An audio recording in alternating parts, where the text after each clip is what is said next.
Welcome back to my mental health and crime channel. My name is Huda London. I'm a licensed cognitive behavior therapist, that's a CBT therapist, and a licensed mental health counselor. This is for entertainment purpose only. This is the case of the Idaho murder or Idaho students, the 4 students, victims who got slain brutally in their property in Idaho, Moscow. There were 5 roommates, and one of the roommates' boyfriend was sleeping over.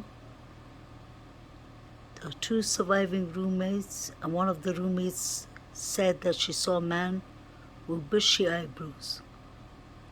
Brian Kohlberger's trial is going on. If he's found guilty, he'll get the death penalty. This man, his name is Inan Harsh. He is a neighbor of the victim's property. This man managed to bring himself into this case by saying later on down the line in social media that he heard screams and yellings around 4 o'clock. He was saying he, trigger warning, heard the murders. But he did not say that in his statement to the police when the manhunt was out for the killer. He's a cook. He did an interview with Transparency, I believe, today, which was a nice interview. She asked excellent questions. And there were some things that just did not sit right. So I'll have to start from the beginning, explaining to you who this man is. And I personally believe that Brian Kohlberger may have had help from someone. No DNA was found in Brian Kohlberger's car. It was just a knife sheet that had his father or a DNA blood drop or something was on the knife sheet.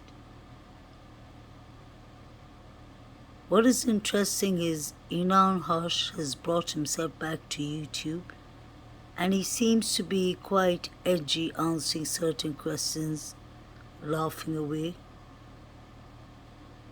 I would advise you to see that in Truth and Transparency's channel. Many people have done a wonderful job with this in this case,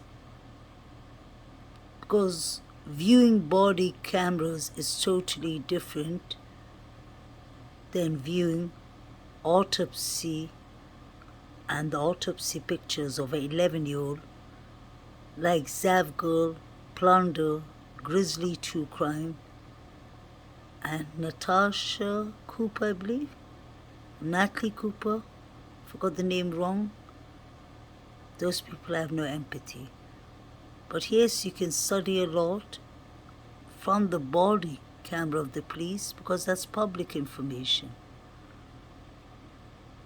Please like, share, and subscribe. This was the interview that Inan Harsh did with Lauren Martis, a great reporter who has a YouTube channel. Please like, share, and subscribe to Truth and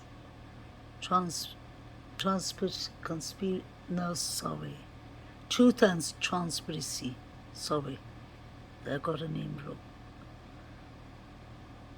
And Loss LSCC, she has a great channel too. People have different opinions about this case, but I've been in this case from the beginning, so I just wanted to remind you all that Enam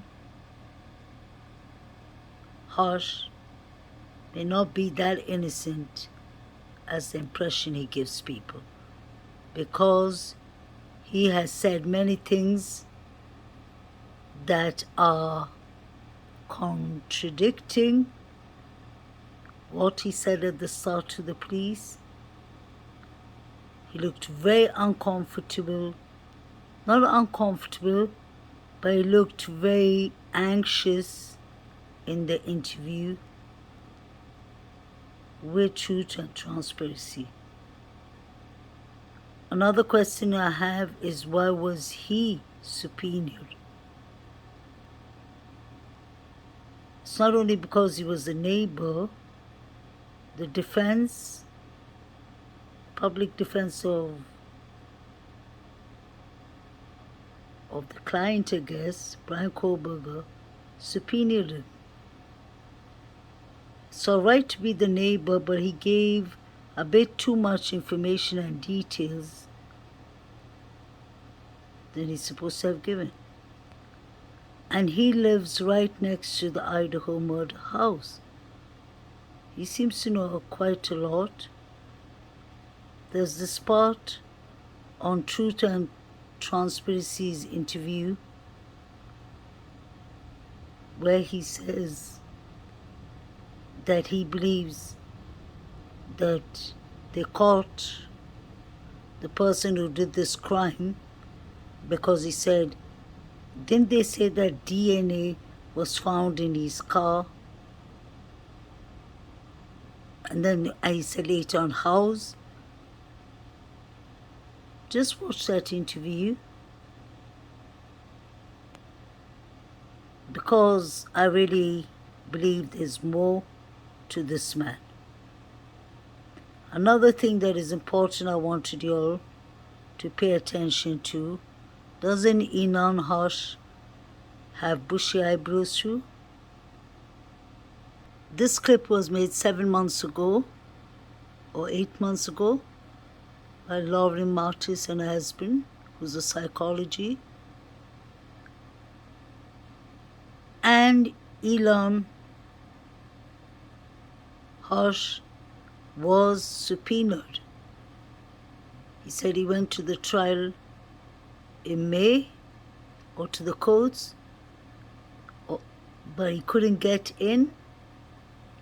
So he called the defense, the public defense attorney, and she said that you're off the hook. Those are his exact words. What does he mean, you're off the hook? Was he in the hook to start with? Was he working with Brian Kohlberger? Because he has a nice view from his building to see into Maddie's room and Kaylee's room and the person who lives below. That would be Dylan. Thinking about it, she moved to that room because Xana lives on the other side of the block. But like, you know, that's like normal. Like I always hear like screaming almost every Saturday night. So like I didn't really like think of it. And so, but like yeah, just looking back, I was like, I wonder if like, you know, that wasn't just like some drunk dude like screaming, like it's actually like the murder. Police collecting surveillance footage from the night of the killings to an interview with an interesting neighbor. We break down the latest in the University of Idaho murder investigation with renowned former homiciders and true crime host Lauren Mathias. Welcome to Sidebar, presented by Law and Crime. I'm Jesse Weber. This clip that I'll be showing you all is from Law and Crime Sidebar. Excellent channel, Law and Crime. I've been watching the Melly case and a couple of other cases from Law and Crime. Excellent work. So this is bits and pieces of what Elon Harsh, the neighbor, said in his interviews and what the former FBI agent thinks. I wonder if like, that wasn't just like some drunk dude like screaming, like it's actually like a murder. Police collecting surveillance footage from the night of the killings to an interview with an interesting neighbor. We break down the latest in the University of Idaho murder investigation with renowned former homicide detective Phil Waters and true crime host Lauren Matthias. Welcome to Sidebar, presented by Law and Crime. I'm Jesse Weber. Well, this investigation is not cold. We get tips every day that are viable. We get dozens and dozens of tips. We sort through them, we prioritize them, and for sure, some of them are not good tips. They're not even relevant to the case. But every single day, we get a good amount of viable tips, and those tips help us do everything from clear people who maybe there was some speculation about, to further some of the theories that we're working on. Well, it's another day and still no arrests, no suspects, no recovered weapon in the University of Idaho quadruple murder case. This, of course, is the killings of 21-year-old Kaylee Gonsalves, 21-year-old Madison Mogan, 20-year-old Zana Kernodle, and 20-year-old Ethan Chapin, whose bodies were found in their off-campus rental home out in the college town of Moscow. As we are now in the fourth week, there is new information that is coming to light about gas station footage and an interview with a neighbor. And we thought it might be beneficial to do maybe an in-depth review of where we are right now. So joining me to break all of this down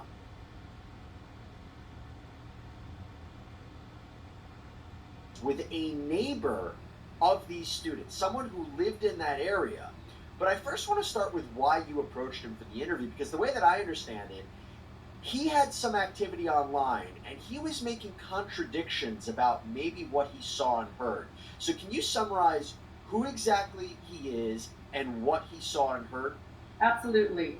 His name is Enon Harsh, a neighbor of the 4 victims, and he did make contradictions. You're absolutely right. So after the murder, the day after, he wrote, wow, my neighbors, and I'm paraphrasing here, but I learned that my neighbors have been murdered.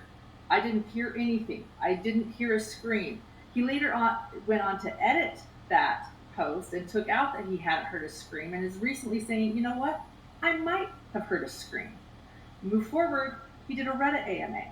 And in that Reddit AMA, he decides to mention that he had met the victims, or at least some of them. He mentioned Kaylee by name in that memory of bringing over wine and meeting them, saying they were beautiful and joyful. All of these things kept coming and coming, and I thought, I have got to talk to this guy. What else does he know? Yeah, I don't know. I think it's kind of, it's almost hilarious to me that people think I did it, and they're like telling me like, yo, you did it, and it's like, I don't know. It's kind of like the equivalent to like flat Earth theory to me. Did you think there was anything strange about his responses, and what were people thinking of him? I do think there were things that were strange about his responses. I think that, I do want to know, again, more about him, and I think it's fair that people are questioning him in chat. And I want to say, I know that true crime sleuths and the true crime community get a lot of flack from speculating about certain people, but I want to say he is the one that has come forward. Let's lay that out here first before we continue. He came out and stated he might have heard a scream. He came out with the Reddit AMA. He has shared a lot. So what we're processing as a true crime community right now is things he's chosen to share with the public. I do want to lay that foundation here. I think it's fair that people are skeptical of him. First, contradictions, changing stories, going as far as editing his Facebook post to say he heard a scream, or he did not hear a scream, and now he has possibly maybe heard a scream. In addition to saying he had met the victims. That was what was most prominent to me in that Reddit AMA. Wait, you've met them? He's never said that before. And then I thought it was interesting that he then said he couldn't remember all of their names in this long Reddit thread, and then referred to Ethan as the boyfriend, her boyfriend. It was the way he said it in the Reddit AMA. Referring to Xana. He mentioned Xana and Kaylee by name, said he couldn't remember Maddie, although he does follow Maddie on Instagram. And then said her boyfriend, Xana's boyfriend. He also said that in the interview with me, he called Ethan the boyfriend twice, and I finally said Ethan's name. This is strange to me for those next door to these victims. We all know their names and you don't? Like, what's going on here? Inan Harsh is a very interesting character. Interesting person. He had one of the victims, Maddie, on his social media. He was their closest neighbor, more than Brian Kohlberger. He just lived a couple of footsteps away from the victims. He could clearly, and the people who lived there in the flats can clearly see into Kaylee and Maddie's balcony, veranda. And he could definitely see into the person who lived downstairs, his room, especially if the curtains are open. Kaylee's curtains were open. Was he the stalker? Possibly. Isn't it strange that he has bushy eyebrows too? So this man implanted himself into this active investigation.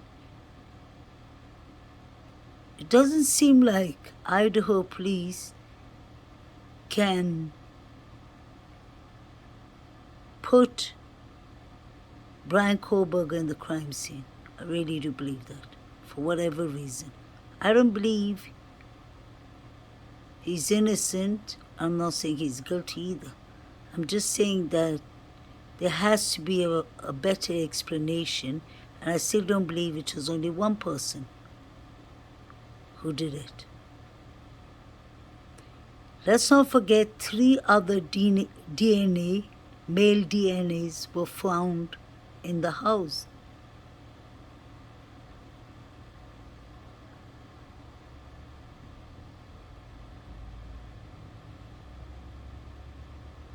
Isn't it strange that Elon Harsh said that he bought the girls a bottle of wine, Kaylee, and he came and he sat and spoke to them, I believe, or chatted with them?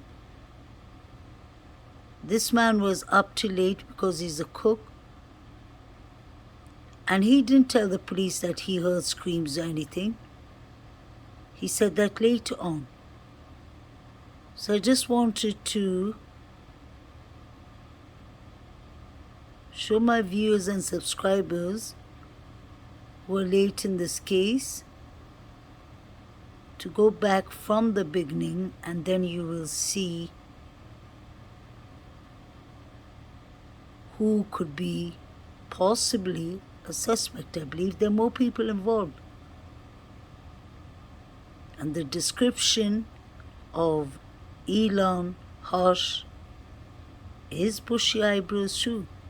He could see through Dylan's room if he goes up that steps, because their house is literally up on the hill and the victim's house is much shorter, so he can see into the house, I personally believe. He referred to Xana and Ethan, especially Ethan, as her boyfriend. Sounds like he wasn't pleased, allegedly, that Xana had a boyfriend.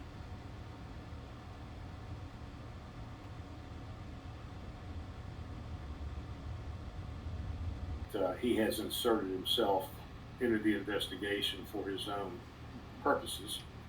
I told you before we get on the air here that I was most impressed with his profanities and use of the word "like." So as I look at his... Yeah, I will tell you that as a broadcaster myself, I took a little issue with it. I think he said the word "like" maybe 23 million times, but other than that, I tried to get to the substance of the film. So, well, it got to the point where I was going to start counting them just for the entertainment value. But I watch him. It's hard to get a real good reading because it's on a video. Of course, he's on a camera, and so forth and so on. Because I'm not seeing the total picture here of him. But what I can see, through his narrative there, he is using the word "like" because that's a filler word. he's trying to come up with a few seconds there to determine what he's going to say next, and he uses it repeatedly. He does a lot of looking around, and I'm not talking about eye stuff. I'm talking about just his mannerisms. He does a lot of this, and there are a lot of subtle shoulder shrugs. He'll be getting into a discussion, and you'll see that shoulder start to pump. Those things together would indicate to me, if I was sitting in the room with him and had a better view of him, that there is a possibility of some deception in what he is saying. Now, the description of this SUV now all of a sudden that has come to light, he talks about, oh yeah, it's this really hot looking SUV, this and that. He's really drawn to those types of vehicles. That's why he noticed that. I think he said that Kaylee drove a Ford, which is not in his mind a really high end luxury vehicle. And then he talks about the license plate was either Arizona or Montana, and then later on he adds in Colorado. So I guess we're going to cover, kind of the Midwest, the Southwest, up to the north part of the country of what this possible license plate was. So a lot of things there in the discussion that don't tell me that he's being authentic. And then what Lawrence talked about here, that the fact that he came out at the beginning of this and said, I know nothing, I didn't hear nothing, I wasn't, blah, blah, blah, barely knew these people. And now all of a sudden in this interview with Lauren, all of a sudden he was going to go crash one of their parties, I think is what he said. So my impression of him, and I alluded this, talked about this with you, Jesse, in my mind, if I'm one of the detectives, he's a suspect. He's a possible suspect. That's the interesting thing, right, Lord? So my understanding is he spoke with the police. This is somebody who spent time in prison. Did you get any sense from him about what he told them or why they were interested in him? I didn't. What we do know right now is that, according to him, police allegedly were knocking on many neighbors' doors the morning of the murders, asking if they had heard anything. And he admitted that they knocked on his door and he talked to him and he shared what he knew and he shared about that night. I did ask him specifically in the interview, have you talked to police since? Have you talked to law enforcement since that time? He said he had.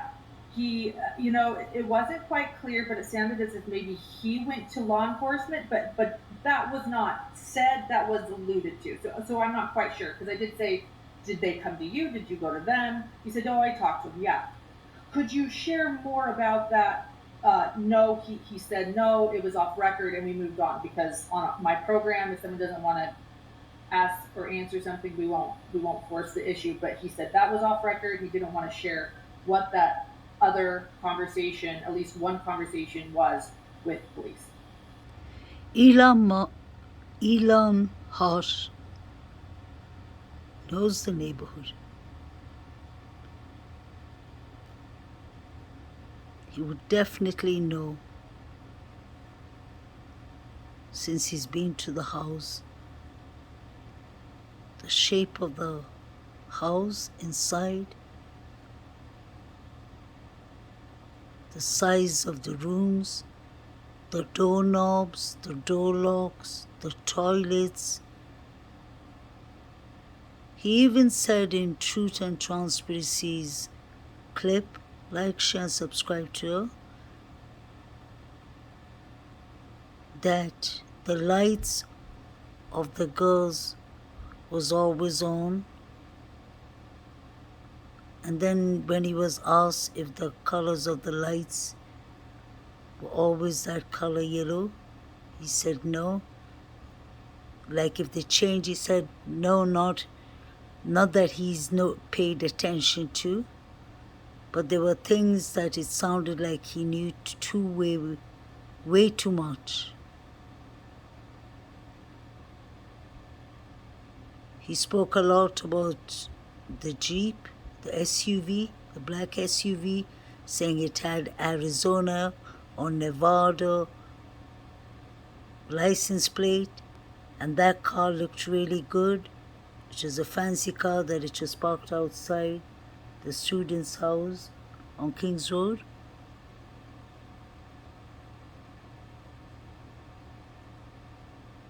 he hasn't come on us from the start. Because if you heard a scream, you would have told law enforcement.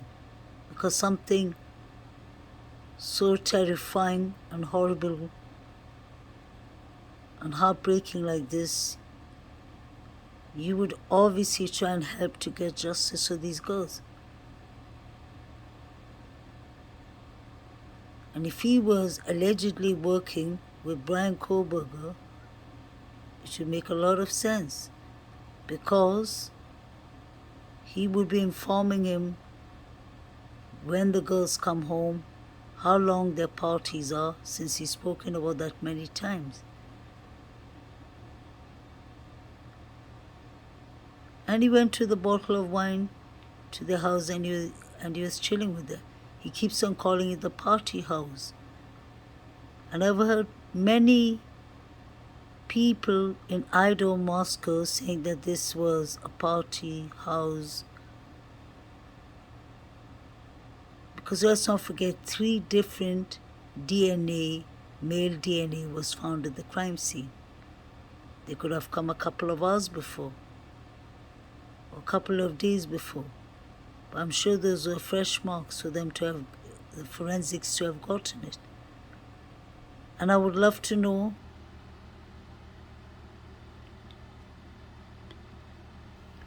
one of the surviving roommates, Dylan Mortensen, said that she saw someone with bushy eyebrows. Now pay attention to Brian Koberger's eyebrows. They are bushy. Why did it take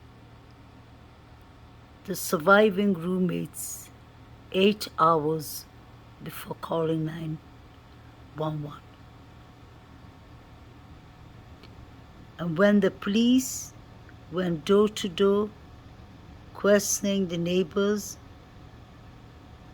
Elon Harsh did not tell them that he heard any noises or any screaming or any yelling. So is he an attention seeker, allegedly? Or is he part of the crime? Allegedly. Because this man has lied to us before. And in fact, he looked much more fishy today on the interview with a YouTuber called Truth and Transparency. He said that he believed it was Brian Koberger because DNA blood spots were found in the car or the house. That wasn't really released, so I don't know what he's talking about.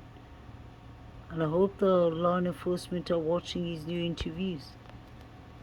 Even if he's innocent, what brought him into the case? And he's admitted he's been into that house before.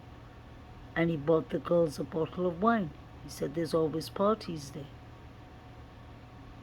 So this is the interview he did yesterday.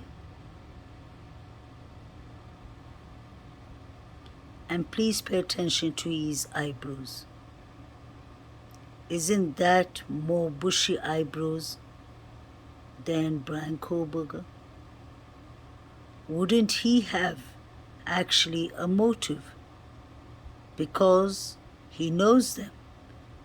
He bought a bottle of wine and he said he sat with Kaylee.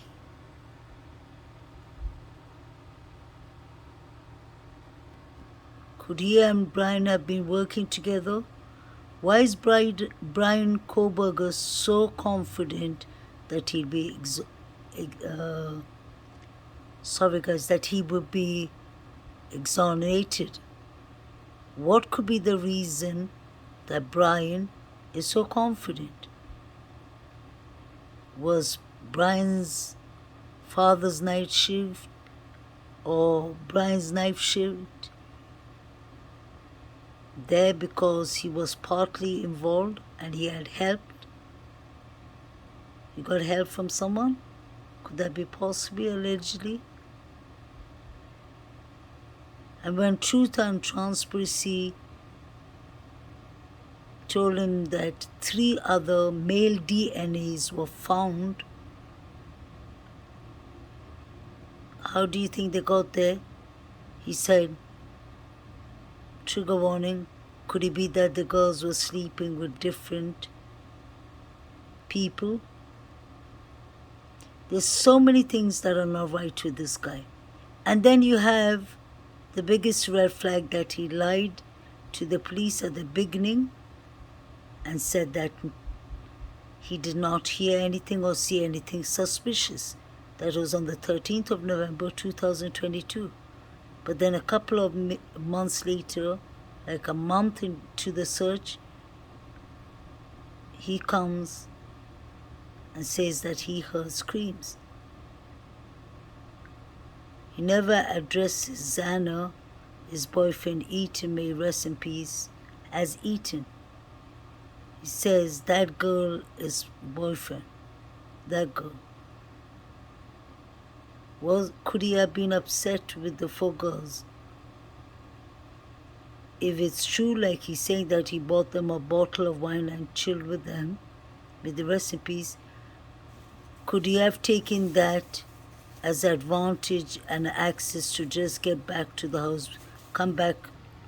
Could he have been obsessed with one of the girls and he took it as a welcome to just drop in the house? Because let's not forget, the girl's front door, we've heard, was easy access to come in. The front door from the parking side, where Bethany Funk's room was one of the surviving roommates. So did the girls warn him that maybe they would call the cops on him or get some action taken from the authority?